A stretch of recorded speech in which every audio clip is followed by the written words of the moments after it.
This is Chris with Dive Zone Scuba for another technical diving tips, techniques, and trips video. Hello divers, thanks for joining me today.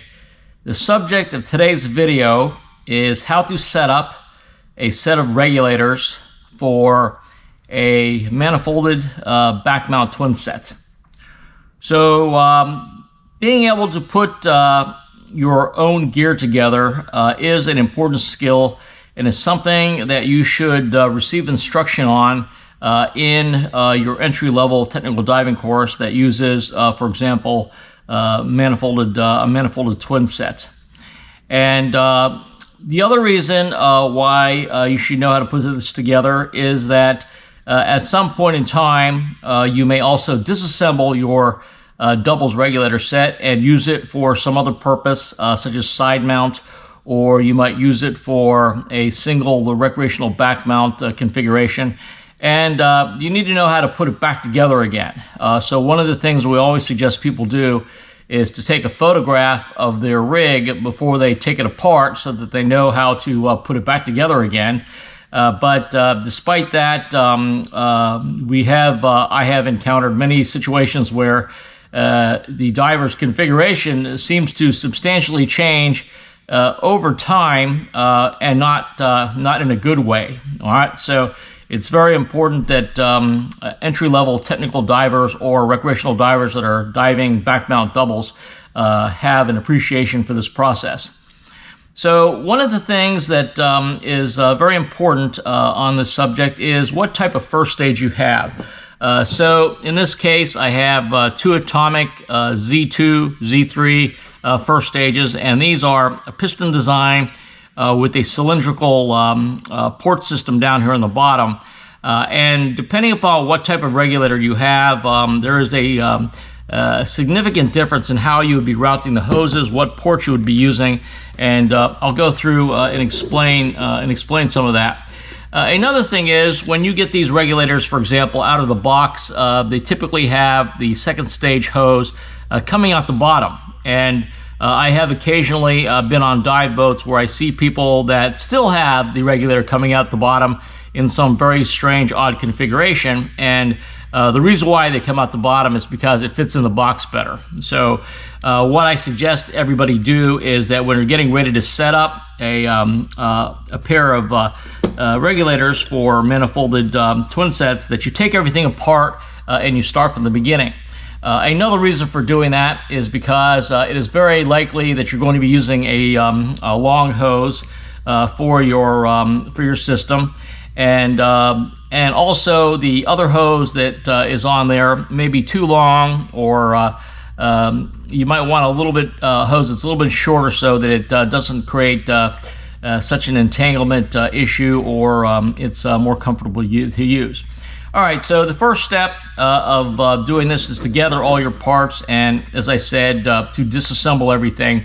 And that also gives us an opportunity to do some other things, like lubricate the O-rings where the regulator is attached, and so on. All right, so the first thing you need to do is you need to make sure that you know which one you're going to start with, because the configuration for the left post regulator, which is the left tank, and the configuration for the right post regulator they're going to be different. So you have to decide which one you're going to do. So the simpler of the two is to do the left post first. So again, this is going to be the one that's going to be behind your left shoulder, and you're going to need to make sure that you have all your parts that you're going to be putting in this, and there are many different ways to mount this, and depending upon how you mount it, that would possibly determine which way you route your hoses.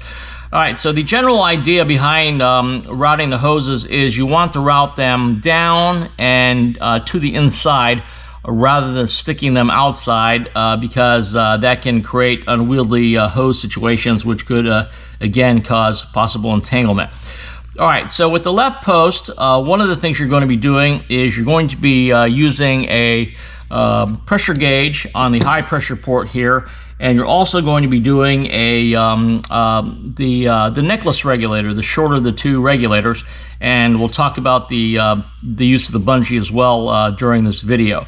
All right, so what we're going to do is we're going to start with that process.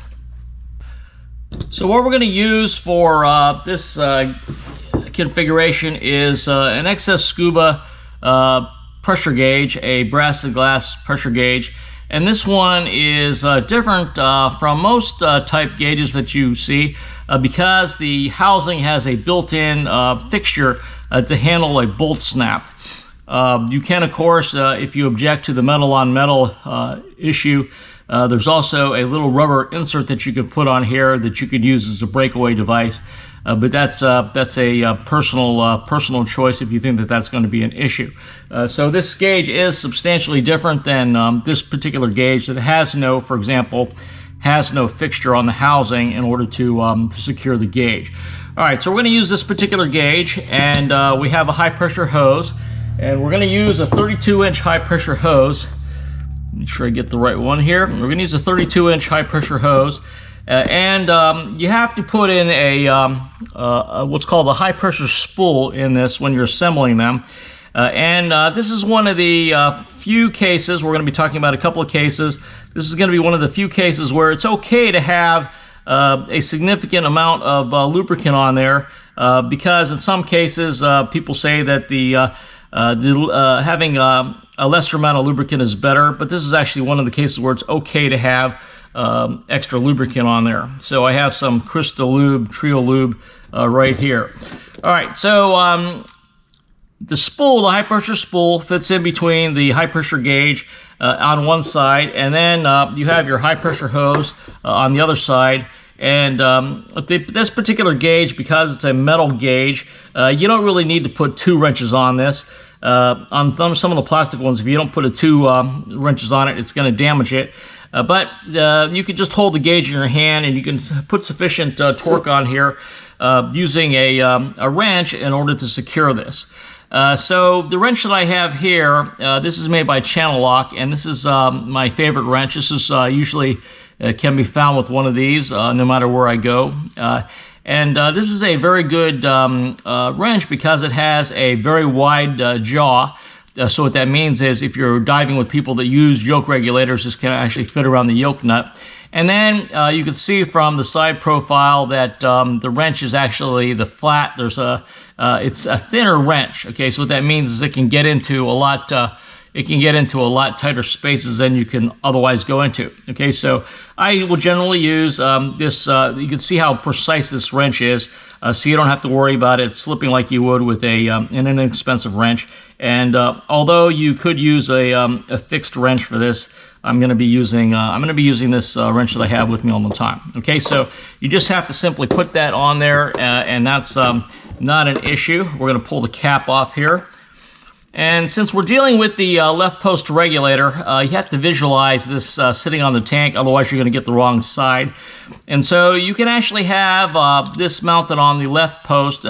You can actually have it mounted horizontally. Some people like to have it at a slight angle, maybe a 30 or 45 degree angle, and either one is okay. What's important is that you use the correct high pressure port. So in the Atomics, you have the high pressure ports on the top, and you have the low pressure ports on the bottom, around the lower housing here, and then also on the bottom. Okay, so this is going to come off of our left shoulder in the traditional manner, and so we're going to take our high pressure hose and we're going to screw that onto our fitting here.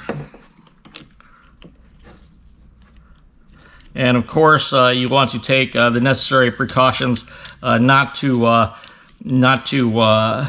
strip the threads. So be very careful with that.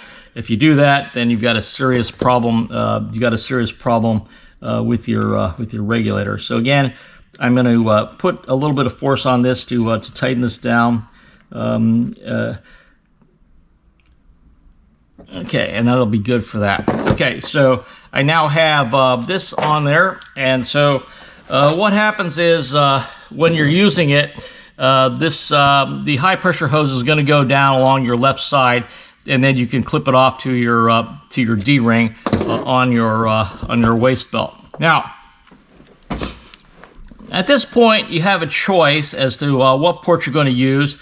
Typically, in a situation like this, I will use the bottom port for the necklace regulator, which is one of these two regulators. And the necklace regulator is, of course, going to be having the shorter hose on it. So this would be somewhere between 24 and 30 inches.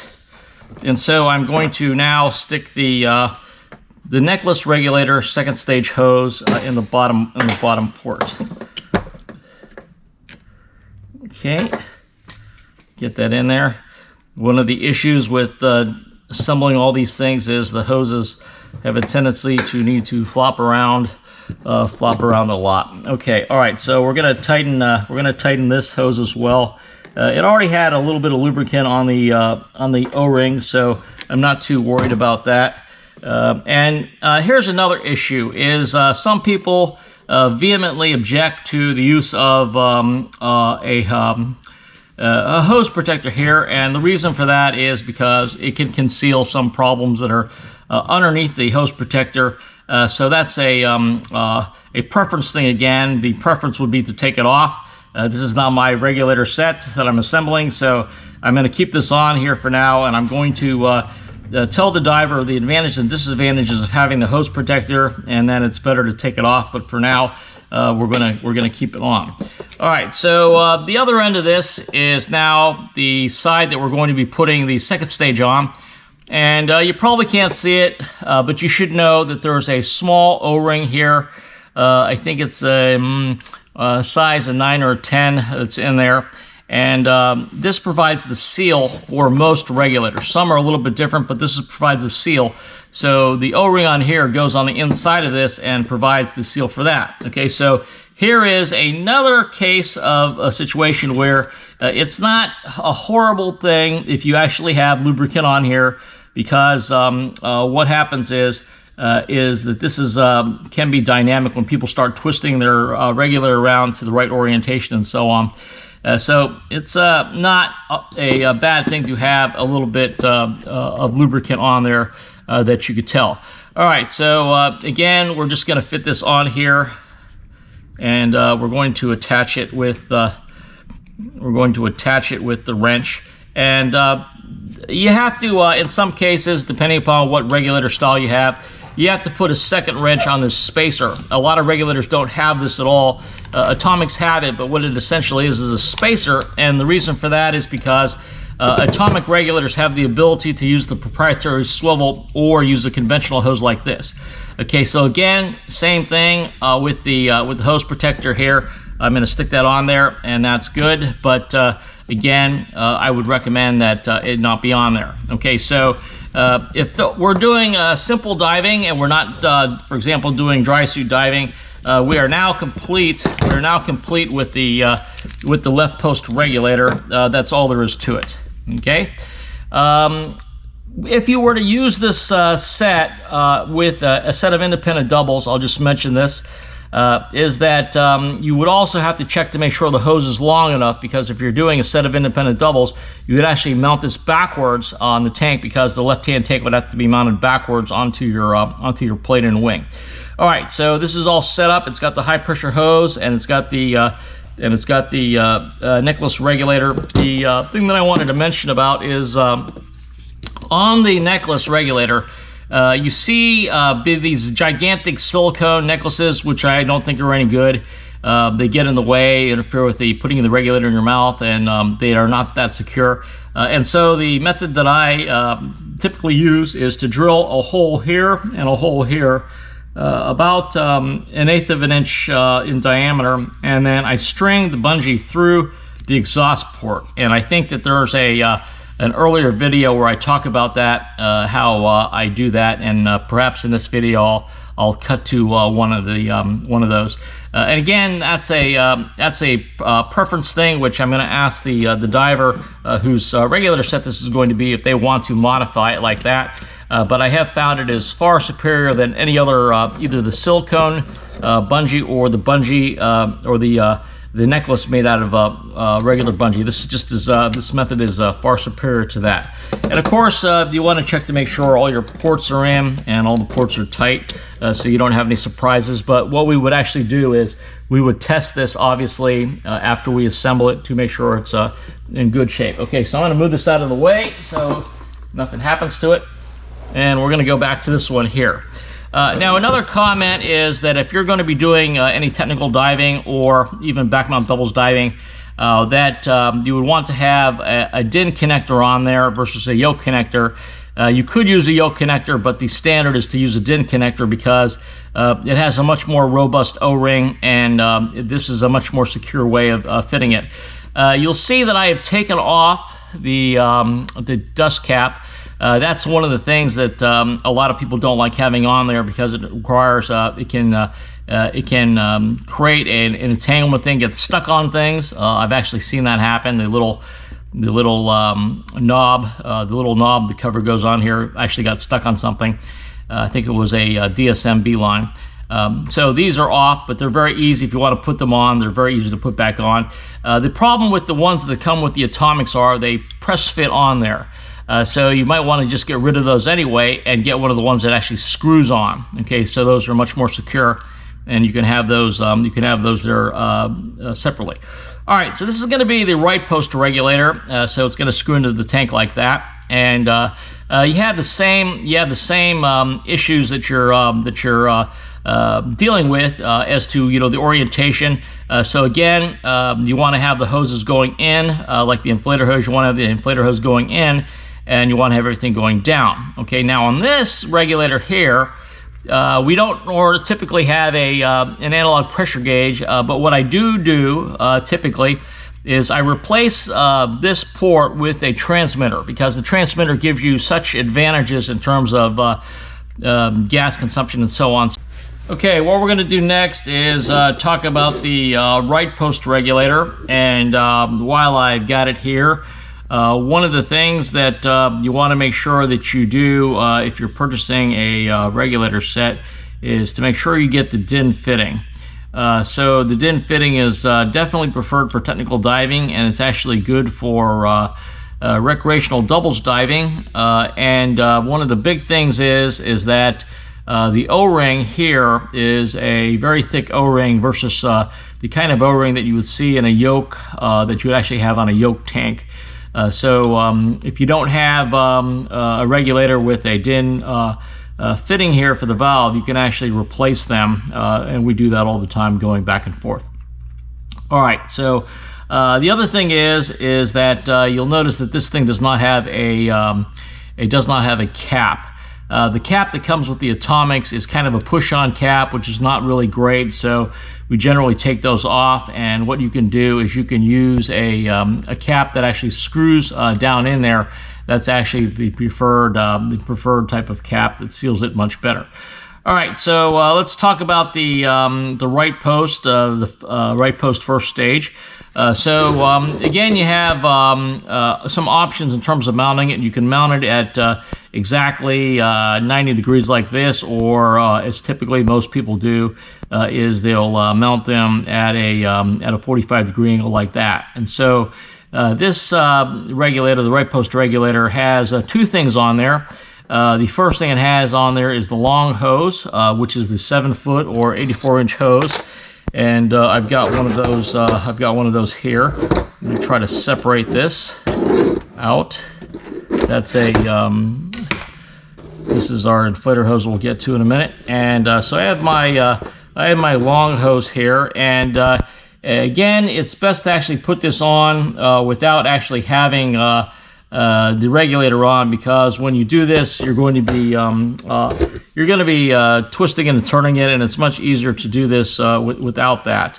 And so we're going to change the way we're doing this slightly. Rather than having the regulator come out the bottom, we're going to have the inflator hose come out the bottom. And what that means is we need one of these ports here to be used for the second stage hose. So I'm going to pick this port here, one that's going to be on the side. And the idea behind the right post regulator is the long hose comes down. It comes down alongside of the bladder, the wing, and then you're going to be bringing it across your stomach, across your chest, and then around the left side of your neck, and then you're going to have the regulator there. So we want to have this pointing in a downward direction. Okay, so we could have done it like this, okay, but that causes other issues. Okay, so we're going to keep with our kind of our 45-degree angle motif and do that. All right, so when I have this, this can be very cumbersome to stick on, and so you definitely don't want to have the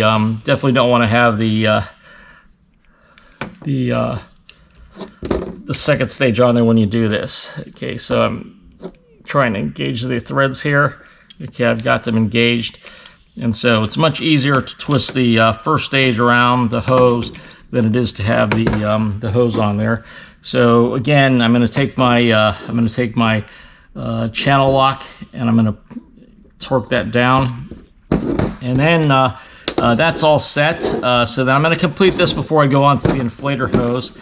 So I've got my 84-inch hose here, and I'm going to stick, again, some lubricant in there. That's the last O-ring you want to have shred. And I've seen that happen many times. People don't properly lubricate their O-ring there like that, and they have problems.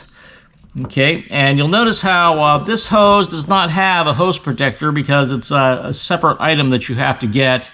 And so you don't have to worry about the hose protector issue. You could put hose protectors on if you really wanted to, but you don't have to, and they're not there, so why bother? Okay, so again, I'm going to screw this on here.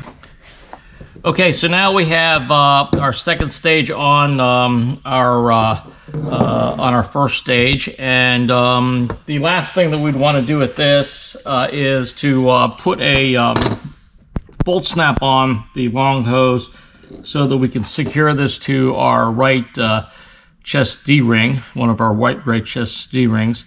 And so there's many different ways that you can do this. The way that I prefer to do it these days is by using one of these bungee retainers, and you take the bungee and you slip it down over there with the bolt snap in place, and then you just like clip this off to your right D-ring. I prefer these because you can break them away in an emergency, but they're very secure, and they have more resistance to sliding down than some other things that you have. Okay, so that part of this is done. All right, so then the last thing that we need to do for the right post regulator is we're going to put the inflator hose on here. And again, keeping with our concept of in and down, what we're going to do is we're going to be mounting this on our tank so that it would look like this, and then we're going to have our inflator hose coming out the bottom port. And so you need to make sure that if you're going to use one of these types of regulators that you do have the bottom port. If you don't have the bottom port, then you're going to have a lot of problems. Okay, so then what's going to happen with this is that we're going to tighten it up first. And this is where the again, the thin jaw wrench comes in handy, that it can slide in between things. Okay, so this hose has a very robustly installed hose protector, and again, that would be an individual decision as to whether or not to take that off. All right, so the length of the inflator hose is significant, and these normally come part of the plate in the wing when you buy them, and the only issue with that is that you probably want to specify, as with all these hoses, that they're rubber hoses, they're not MyFlex hoses. The rubber hoses are much better for technical diving. And the other thing that you have to worry about is the hose the proper length? So your wing comes with an inflator hose. It could be any one of a number of different lengths. We generally try to get ones that are 16 inches. But what happens is, depending upon what type of regulator you have and how you have it coming out of the regulator, the inflator hose might be of different lengths. Okay, so this is something that you really can't finalize until you have your regulators and you also have your plate in the wing setup, because you want to have it so that you don't have excess hose, and at the same time you want to make sure that the hose is long enough. Okay, so this is all you have to do with the right post is the inflator hose and the long hose with the bungee retainer to clip off to your thing. You will notice how in this setup I do not have any swivels on here, and I think I've pretty much made my position known on swivels, having had to deal with them. Actually stopped training in on many occasions because of that. If you do have an O-ring problem because your O-ring shreds because it's not lubricated, then it's much easier to replace. Simply take this off and put a new O-ring in on the fitting than it is to have to mess around with the swivel. So again, not the use of the swivel or the use of no swivel is much more reliable, and in the event that you do have a problem, it's easier to manage. Okay, so that's this is our right post regulator, and then over here we have our left post regulator, and that's all there is. That's all there is to the regulator system. So because we have two independent systems here, in the event that you have a problem with either one, okay, you can use the secondary, for example, the necklace, if you have to donate, or if you have to do some other situation, one of them happens to fail. Okay, this is Chris with Dive Zone Scuba. Thanks for watching, and please subscribe.